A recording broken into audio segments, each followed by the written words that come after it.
आइए एक स्प्रिंग का एक और क्वेश्चन करते हैं। स्ट्रेंथ ऑफ मटेरियल में स्प्रिंग के ऊपर हमने बहुत सारे क्वेश्चन कर चुके हैं हम लोग, और थ्योरी और लगभग जो भी था हम लोग पढ़ चुके हैं।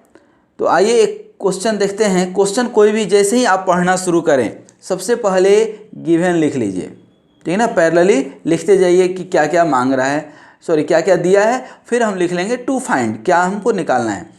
For a closed coil helical spring, तो क्लोज्ड कॉइल हेलिकल स्प्रिंग के लिए फार्मूला आपको मालूम होना चाहिए। तो लीजिए हम फार्मूला जो कुछ इंपॉर्टेंट फार्मूला लिख देते हैं। तो शियर स्ट्रेस कितना होता था 16T/πdq, ठीक है।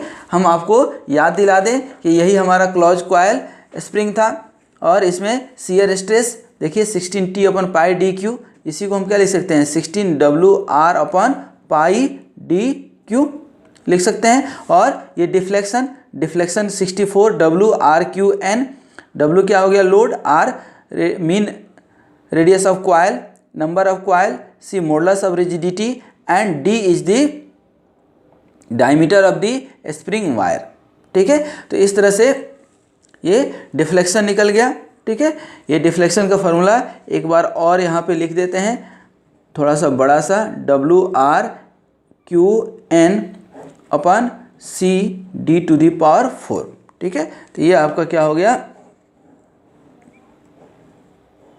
डिफ्लेक्शन, ठीक है। तो अब इसी फार्मूला को शायद इसमें भी यूज आएगा, क्योंकि क्लोज्ड कॉइल हेलिकल स्प्रिंग है subjected to an axial load, that means कि W कितना हो गया 350 newton, having 12 coils, number of coils आपको दिया हुआ है कितना 12, of 16 mm wire diameter, small d दिया हुआ है कितना 16 mm, and 250 mm coil diameter, तो ये कैपिटल D दिया है कितना 250। ये आपको मॉडुलस ऑफ रिजिडिटी दिया हुआ है, ठीक है। अब ध्यान दीजिए यहाँ पे निकालना क्या है एक्सियल डिफ्लेक्शन, दैट मीन्स कि डेल्टा। तो डेल्टा का फॉर्मूला अभी हमने आपको बताया था क्या 64Wrqn/CD⁴। देखिए तो इसमें तो सब कुछ दिया हुआ है, इससे आसान क्वेश्चन कुछ हो ही नहीं सकता है। 64W दिया हुआ है आपको 350, और कैपिटल R दैट मीन्स 125 हो जाएगा, 125Q, N दिया हुआ है 12 अपन C कितना दिया हुआ है 80, 10⁹ हो जाएगा, ठीक है। और यहाँ पे D, तो D कितना हो जाएगा, हो क्या जाएगा दिया हुआ है 16⁴। इसको जब आप सॉल्व करेंगे तो you will find delta equal to, अब इसको सॉल्व कर सकते हैं आप कैलकुलेटर से, सॉल्व कीजिए, ठीक है ना। तो इसको आप सॉल्व करेंगे तो almost you will get 100 mm, ठीक है ना। ये आपको मिलेगा 100 mm, ठीक है। अब सेकेंड जो क्वेश्चन है, ठीक है ना, ये सेकेंड स्ट्रेन एनर्जी स्टोर्ड। तो स्ट्रेन एनर्जी स्टोर्ड आपने निकाला था, स्ट्रेन एनर्जी U क्या निकला था, हाफ T थीटा भी होता है और हाफ W डेल्टा भी होता है, और यही τ²/4C into volume of spring wire. तो एक तरह से देखिए दोस्त यहाँ 3 फार्मूला है आपके पास। अब जब जैसा दिमाग में चले, जिस तरह से क्वेश्चन में दिया रहे, कोई भी फार्मूला लगाएंगे तो आपके लिए कोई दिक्कत नहीं है। अब यहाँ पे कौन सा फार्मूला लगाएं, तो देखिए तो ये W ऑलरेडी दिया हुआ है, ठीक है ना, और डेल्टा ऑलरेडी अभी आप निकाले हैं, तो क्या ये फार्मूला सूटेबल नहीं है सबसे ज़्यादा, ठीक है। क्यों हम फालतू का शियर स्ट्रेस और ये वो निकालने जाए दुनियादारी थीटा और दिमाग लगाएं। तो देखिए U = हाफ और W कितना है 350, और डेल्टा, तो डेल्टा निकला हुआ है 100, ठीक है। इसको जब आप निकालेंगे तो कितना निकल जाएगा, लगभग ये आपको कैंसिल कर दिए तो 17.5 किलो न्यूटन mm आ जाएगा, ठीक है। तो ये आपका strain energy stored in the spring wire हो गया, ठीक है।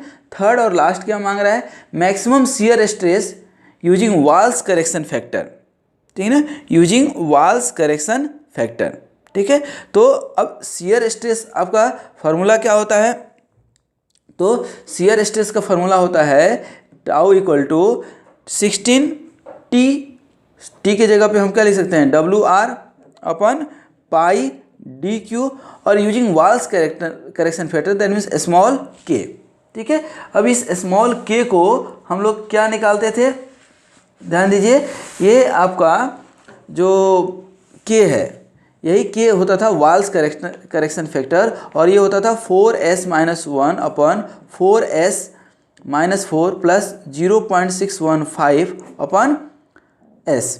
ठीक है, अब s क्या है यहाँ पे, ध्यान दीजिए, स्प्रिंग इंडेक्स, स्प्रिंग इंडेक्स मतलब कैपिटल D अपन स्मॉल d, कैपिटल D का वैल्यू दिया हुआ है आपको 250 अपन 16, तो इससे आपको स्प्रिंग स्टिफनेस निकल गया, तो इससे आप वाल करेक्शन फैक्टर निकाल सकते हैं। ठीक है, और वाल करेक्शन फैक्टर यहाँ से निकाल करके यहाँ आप रख देंगे, और देखिए ये 16 और W का वैल्यू मालूम है आपको 350, R का वैल्यू मालूम है कितना 125 अपन पाई DQ, D कितना है स्मॉल d 16 का Q इंटू वाल करेक्शन फैक्टर, यहाँ से जो भी आप निकालेंगे इसको रख दीजिए।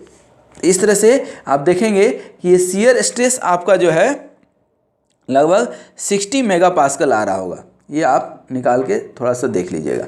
ठीक है ना, ठीक है, तो thanks for watching this video. हमने आपको बताया कि कोई भी न्यूमेरिकल हो, गिवन सबसे पहले लिखिए, उसके बाद फार्मूला याद कीजिए।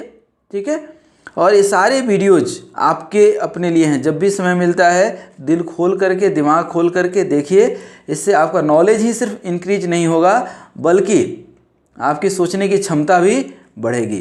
तो चलिए, तब तक के लिए आपको धन्यवाद। आप स्वस्थ रहिए, मस्त रहिए, मुस्कुराते रहिए।